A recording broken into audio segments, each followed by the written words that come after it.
नमस्कार, आप देख रहे हैं हर खबर। मैं हूं आपके साथ हिमानी कटारिया। बुलेटिन की शुरुआत करेंगे इस वक्त की बड़ी और अहम खबर के साथ जो दिल्ली से सामने आ रही है। आपको बता दें, आज ओला उबर ड्राइवरों की हड़ताल है। बढ़ते तेल दामों को लेकर यह हड़ताल लगातार जारी है और ऐसे में विरोध जताया जा रहा है।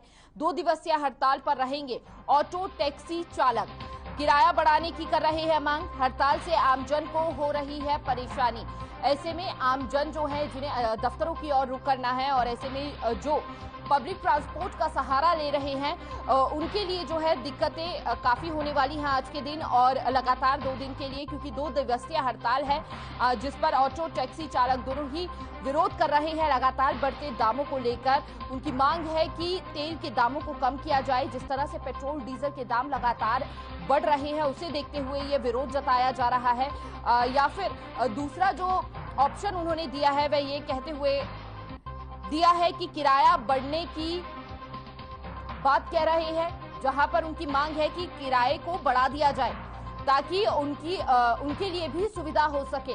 देखिए, कई शिकायतें भी सामने आई ओला उबर द्वारा, जहां पर उन्होंने कहा कि एसी चालू नहीं किया जाएगा क्योंकि पेट्रोल डीजल के दाम लगातार बढ़ रहे हैं।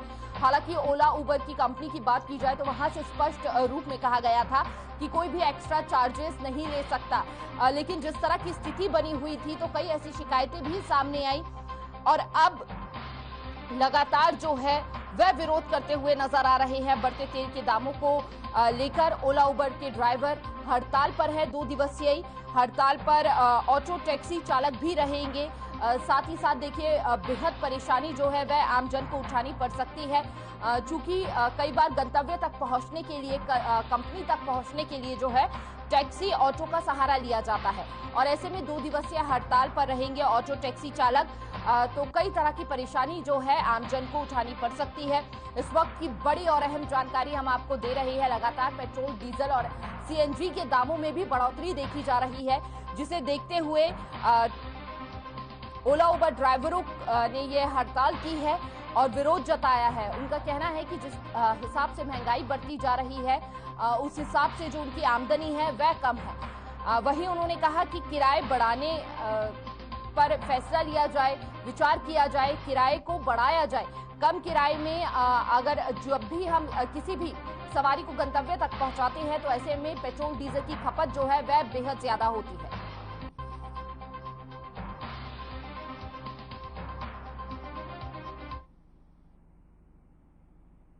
चलिए अगली बड़ी खबर की ओर बढ़ेंगे। फतेहाबाद से अगली बड़ी खबर, कोरोना योद्धा आज देंगे धरना।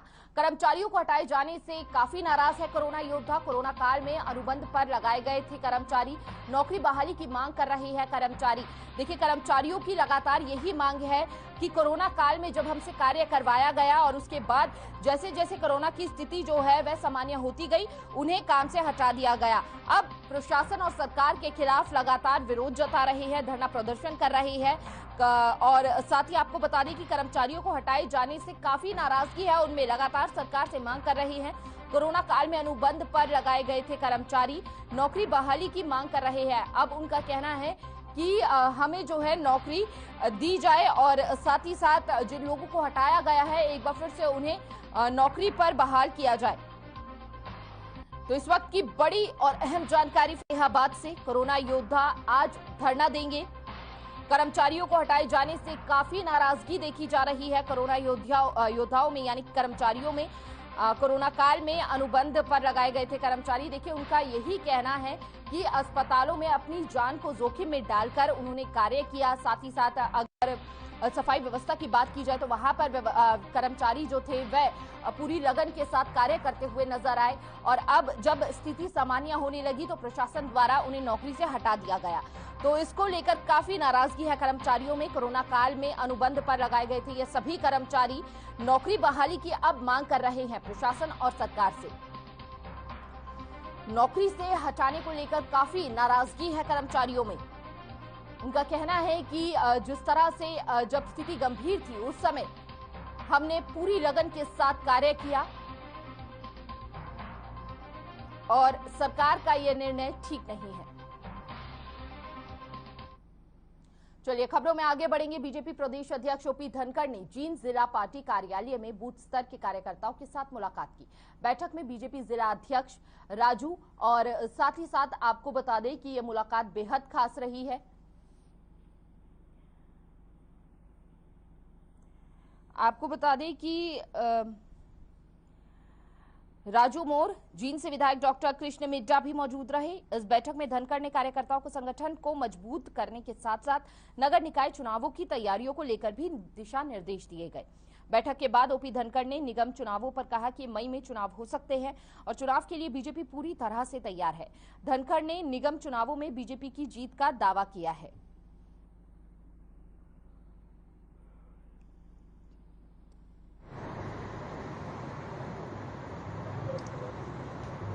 का प्रवास है और नगर परिषद के चुनाव की दृष्टि को लेकर है। अभी चुनाव होने वाले हैं जो संभावित हैं मई में। उसी के नाते से कुछ नेताओं की ड्यूटी लगाई हुई है, मेरी भी ड्यूटी लगाई हुई है कि मुझे जीतने के साथ साथ और कई मैं सफीदों भी होकर गया हूँ इसी तरह के टूर में। आज जींद में हूँ, बहुत सारे परिवारों में भी आज जाने वाला हूँ, बहुत लोगों को मिलने वाला हूँ और अभी सुबह सुबह कार्यकर्ताओं की बैठक ली है। हमारे कार्यकर्ता, हमारी पार्टी पूरी तरह से नगर परिषद नगर पालिका चुनाव के लिए तैयार है। सरकार और पूर्व मुख्यमंत्री भूपेंद्र सिंह हुड्डा किताब विमोचन के लिए पहुंचे और वहां पर उन्होंने कांग्रेस पार्टी के बारे में भी कई बातें कही।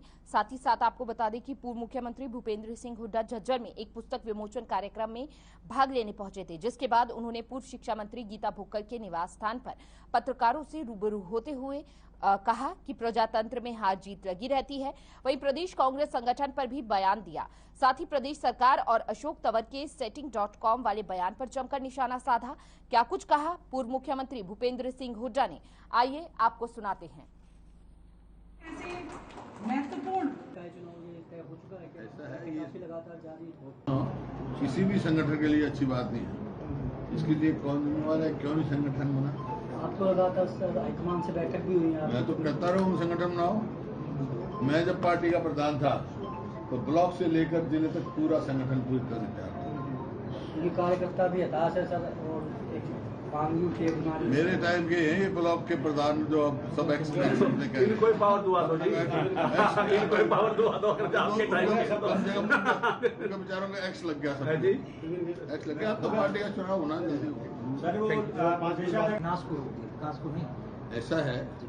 आप झज्जर में रहते हो, 2014 में भी यहाँ होगे।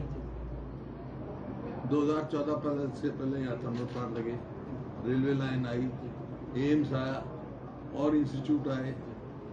ये 14 के बाद आप यहीं के हो, ईमानदारी से बता, पत्रकार की बात नहीं है, कोई काम आपको दिखाई दे रहा है? फिर वो तो बताओ। मैं तो सारे पत्रकार जल्दी बता दो भाई, ये हम देख रहे हैं। सर प्रदेश अध्यक्ष को लेकर व्यक्तिगत बात नहीं करता, पहले से तय होता है तो उनका अपना तय होगा। आज टीएमसी है, आज बीएमसी है, आज टीएमसी है, आज आम आदमी पार्टी, वो अपना तय करे। तो इनको जिनको नहीं पता ना जी सर, वो ऑलरेडी विधानसभा ने पास किया हुआ है जी सर, 1 लाख से फालतू पेंशन नहीं ले सकते। यानी कि if someone is taking the pension already बना हुआ है हरियाणा में कानून भाई। नहीं ले रहा। हरियाणा में तो कानून बना हुआ है। इनसे पूछो जो 2014 के बाद जो भी विधायक बने हैं उनकी मैक्सिमम लिमिट फिक्स कर दी बस 1 लाख। और जुलाना में खेतों में फसल जलने का मामला सामने आया है, जहां पर सांसद जो हैं मुआयना करने गए, निरीक्षण करने गए, जहां पर ये फसलों का भारी नुकसान किसानों को पहुंचा है। ऐसे में कई एकड़ की फसल जो है वह जल के खाक हो गई। जुलाना के 2 गांवों में फसलें जली है, जिसका जायजा लेने के लिए सांसद रमेश कौशिक और जींद के उपायुक्त मनोज कुमार पहुंचे। इस दौरान सांसद ने उपायुक्त को निर्देश दिए कि किसानों को जितना हो सके उतना ज्यादा से ज्यादा फसल का मुआवजा दिया जाए, ताकि किसानों के नुकसान की भरपाई हो सके। वहीं सांसद ने सड़क किनारे गिरे हुए पेड़ों को उठाने के निर्देश भी अधिकारियों को दिए।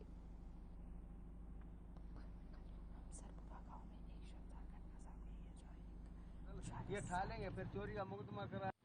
ये दोहरा इसलिए है, आपने भी पता है ये फसल जल गई है। 135 एकड़ के करीब जो इसमें जले हैं, 5 एकड़ गाँव मोर जले, लगभग 140 150 एकड़ तक का ये नुकसान। उसके लिए मौका दे के गिरदौरी करा ली और इनका जो ज़्यादा से ज़्यादा मुआवजा दिलवा सके वो सारा इनकी मदद हो सके। 45 किलो जी। अच्छा, आप क्या चले 45 है? हाँ जी। आपको सरकार से कुछ उम्मीद लगती है कुछ मिलेगा? कुछ नहीं लगती जी, कुछ नहीं। सड़क पर खड़े खड़े देखते और हम तो ये कैसे कहा हम वही कहेंगे वो तो क्या कुछ उम्मीद जगी है, कुछ देंगे? ना जी, कोई उम्मीद जुलूम मत करो इनके साथ, इतना जुलूम मत करो। ना उठवाए, क्यों नहीं उठवाए? और बल्लभगढ़ के सरपुरा गांव से एक शर्मसार कर देने वाला मामला सामने आया है, जहां पर एक 40 वर्षीय युवक ने 1.5 साल की बच्ची के साथ दुष्कर्म की घटना को अंजाम दिया।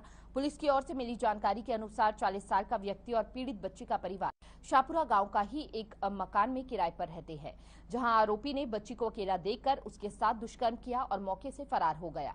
वहीं बच्ची के माता पिता की शिकायत पर पुलिस ने मामला दर्ज कर बच्ची को मेडिकल जांच के लिए अस्पताल में भेजा है और आरोपी की तलाश की जा रही है। देर रात आरोपी को गिरफ्तार भी किया गया।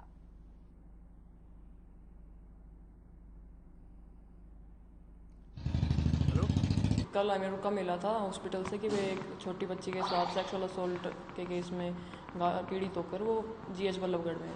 उसके बाद हम मौके पे गए हैं, उस बच्ची को BKH फरीदाबाद दाखिल कराया है, उसका मेडिकल कराया है, मुकदमा दर्ज किया गया है उसके बाद, और आरोपी की तलाश की गई। उसको देर रात अरेस्ट कर लिया गया है, उसे आज पेश अदालत कराया।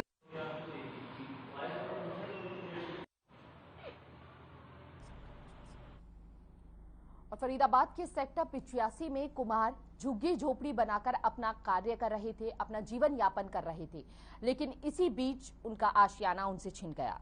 फरीदाबाद के सेक्टर 85 में कुछ कुमार झुग्गी झोपड़ी बनाकर रहते थे, जो मिट्टी के सुराही और घड़े बनाया करते थे।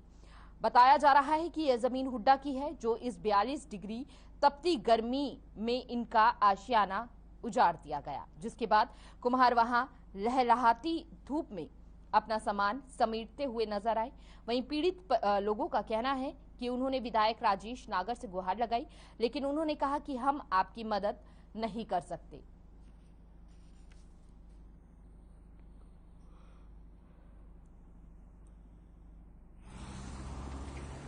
तो नागर निगम वाले ने तोड़ दिए जी। अच्छा, आप क्या करते हो, काम क्या करते हो यहाँ पे? मिट्टी के काम करते हैं, मोल ला के बेचते हैं जी। अच्छा, नहीं, पहले जो घड़े बड़े बनाते थे वो तो हम यहाँ तक शिफ्ट कर दिया तिगांव में, तिगांव से बना के यहाँ के यहाँ लेके आते हैं। हम बनाते भी नहीं है, मैंने ने मना कर दिया यहाँ पर मत बनाओ। पानीपत के गांव थिराना में एक युवक ने अपनी जीवन लीला समाप्त कर ली। आपको बता दें, युवक ने फांसी लगाकर आत्महत्या कर ली। पानीपत के गांव थिराना निवासी नरेश कुमार ने फांसी लगाकर आत्महत्या की है। बता दें कि मृतक कई दिनों से मानसिक रूप से परेशान चल रहा था। इधर मौके पर पहुंची पुलिस ने मृतक के शव को पोस्टमार्टम के लिए अस्पताल में भिजवाया। पुलिस की ओर से 174 में कार्रवाई की गई। वहीं मृतक के भाई महेंद्र सिंह ने बताया कि कुछ दिन पहले नरेश के ससुर की मौत हो गई थी, जिसके बाद उसकी पत्नी मायके चली गई थी। नरेश अपनी पत्नी को लेने के लिए ससुराल भी गया था, जहां पर पति पत्नी के बीच आपस में कुछ कहासुनी हो गई थी, जिसके बाद से ही नरेश मानसिक रूप से परेशान चल रहा था।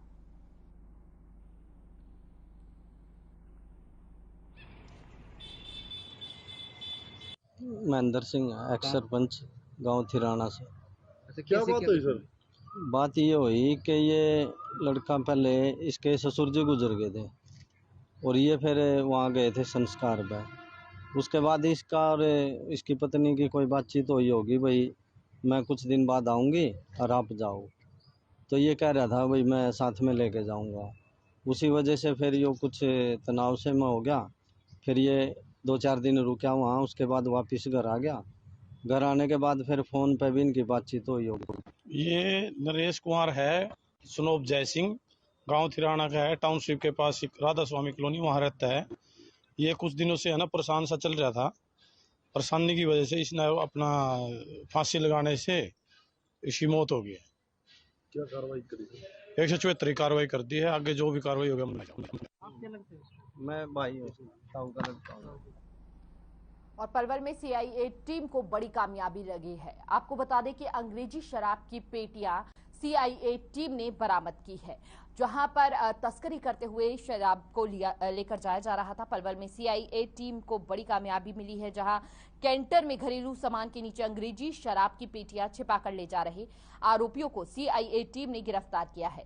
पुलिस ने आरोपियों के खिलाफ मामला दर्ज कर जांच शुरू कर दी है। CIA टीम के इंचार्ज जंगशेर सिंह ने जानकारी देते हुए बताया कि जिला पुलिस अधीक्षक राजेश दुग्गल की ओर से अवैध शराब तस्करों पर कड़ी कार्रवाई के निर्देश जारी किए हुए हैं, जिनकी पालना करते हुए उनकी टीम ने गश्त के दौरान वाहनों की चेकिंग की है और गुप्त सूचना के आधार पर तुरंत कार्रवाई करते हुए कैंटर को शराब तस्कर सहित धर दबोचने में सफलता प्राप्त की है।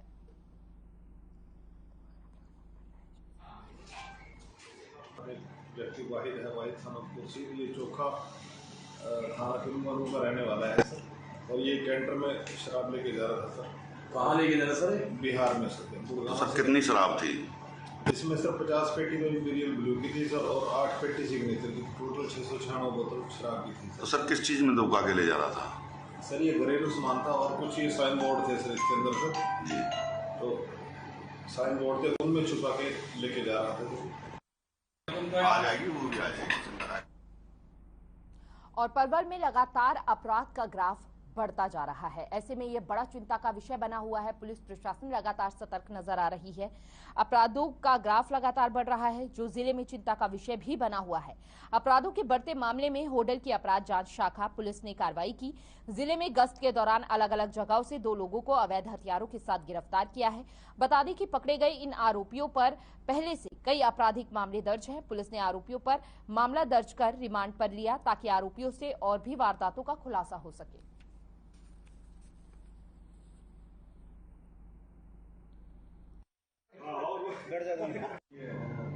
माननीय एसपी साहब के दिशा निर्देशानुसार हमारा कल नाइट डोमिनेशन था, और नाइट डोमिनेशन के तहत हमारी टीम करमन बॉर्डर पे नाका लगाए हुए थे। तो हमने संदीप उर्फ सफेरा सन ऑफ लखन, ये अंदरुआ पट्टी होटल का रहने वाला है, तो इसको काबू किया और इसकी तलाशी लेने पर इसे 315 बोर के देसी कट्टा बरामद हुआ। और अगली खबर पलवल से है, जहां पर गांजे की खेप को बरामद किया गया है। पुलिस प्रशासन के हाथ ये बड़ी कामयाबी लगी है। होडल में विशाखापट्टनम से हरियाणा में सप्लाई के लिए जा रही गांजे की खेप को बरामद कर लिया है। इस केस में अपराध जांच शाखा पुलिस ने सफलता प्राप्त की है। पुलिस ने इस मामले में 3 आरोपियों को भी गिरफ्तार कर लिया है। मामला दर्ज कर आगे की जांच शुरू कर दी गई है।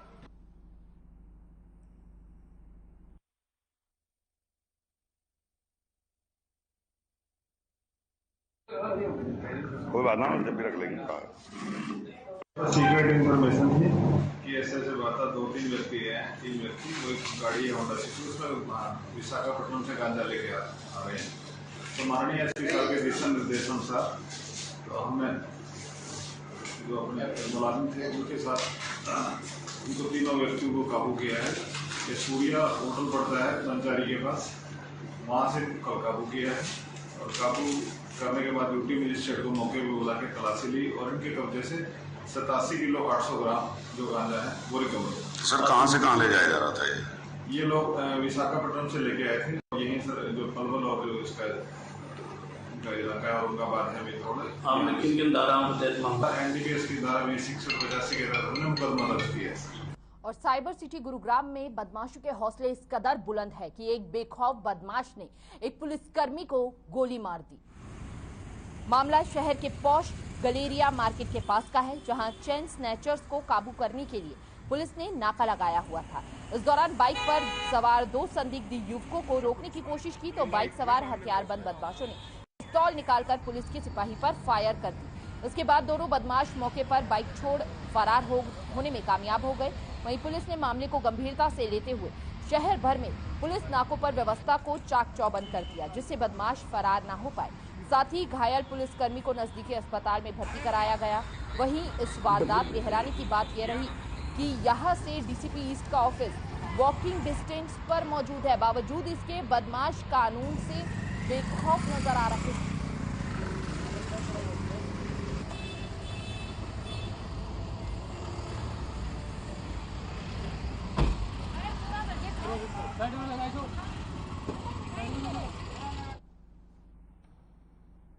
चलिए खबरों में आगे बढ़ेंगे। आपको बता दें कि बदमाश लगातार बेखौफ होते हुए नजर आ रहे हैं। साथ ही साथ जिस तरह से पुलिस प्रशासन जो है काफी अलर्ट हो गया है। चलिए अगली खबर की ओर बढ़ेंगे, जो चरखी दादरी से है खबर इस वक्त की। आपको बता दें कि चरखी दादरी जिले के एक गांव में 55 वर्षीय किसान का शव पेड़ से लटका हुआ मिला, जिसकी सूचना मिलने पर पुलिस मौके पर पहुंची और शव को पेड़ से उतारकर दादरी के सिविल अस्पताल में पोस्टमार्टम के लिए भेजा गया। खबरों के मुताबिक परिजनों ने बताया कि किसान का शव आपसी रंजिश के तहत मारकर पेड़ से लटकाया गया है। थाना प्रभारी ने परिजनों का बयान दर्ज कर मृतक के शव को पोस्टमार्टम के लिए भेज दिया है और अस्पताल रिपोर्ट के आधार पर ही आगे की कार्यवाही की जाएगी।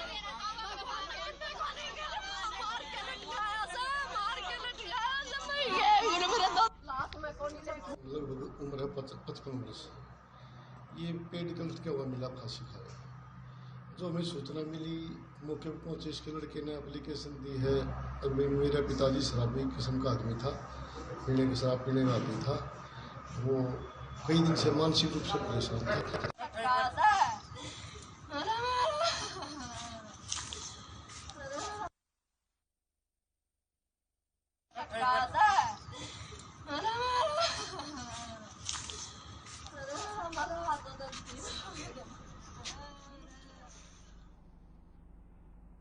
चलिए बात जश हत्याकांड मामले की कर लेते हैं। आपको बता दें कि जश की रस्म क्रिया में कई गणमान्य लोग पहुंचे, राजनीति से जुड़े भी कई और साथ ही साथ सामाजिक लोग भी पहुंचे, जहां पर नम्र आंखों के साथ ये पूरा कार्यक्रम किया गया। इंद्री के गांव कमालपुर रोडान में जश की रस्म क्रिया की गई।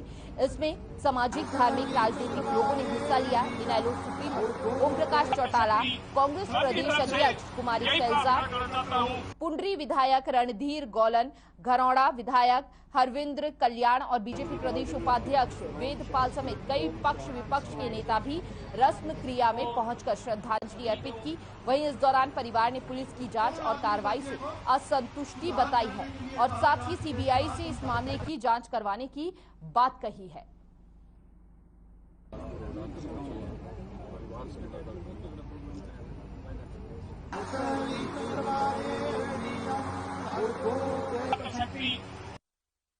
जो बच्चा चला गया उसे तो वापस आना नहीं, लेकिन उस दुखी परिवार के प्रति हमदर्दी जताना हम सबकी जिम्मेदारी है। बात में इनको इंसाफ देगा, इनकी डिमांड पूरी होगी, सीबीआई की इंक्वायरी से इनकी तसल्ली होगी, उसके बाद देश को झंझोड़ के रख दिया ऐसे हादसे में।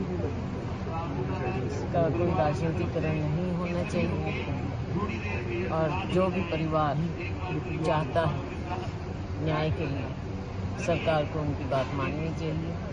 तो मेरी मांग नहीं है, परिवार की मांग, परिवार जो भी हो वो मांग।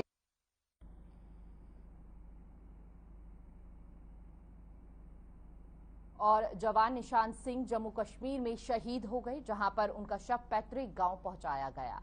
पूरे गांव वासियों में शोक की लहर है, साथ ही साथ उनकी शहादत को हर कोई याद करेगा। आपको बता दें कि जम्मू कश्मीर के अनंतनाग में ऑपरेशन के दौरान वह शहीद हुए। सिरसा के भावदीन गांव के जवान हैं निशान सिंह शहीद हो गए हैं, जो जम्मू कश्मीर के अनंतनाग में सर्च ऑपरेशन के दौरान जवान निशान सिंह ने अपनी शहादत दी, जिनका राजकीय सम्मान के साथ अंतिम संस्कार किया गया। बता दें कि जवान निशान सिंह 2013 में सेना में भर्ती हुए थे। वह सेना में लांस नायक के पद पर तैनात थे। वहीं जवान निशान सिंह की शादी 2 महीने पहले ही हुई थी।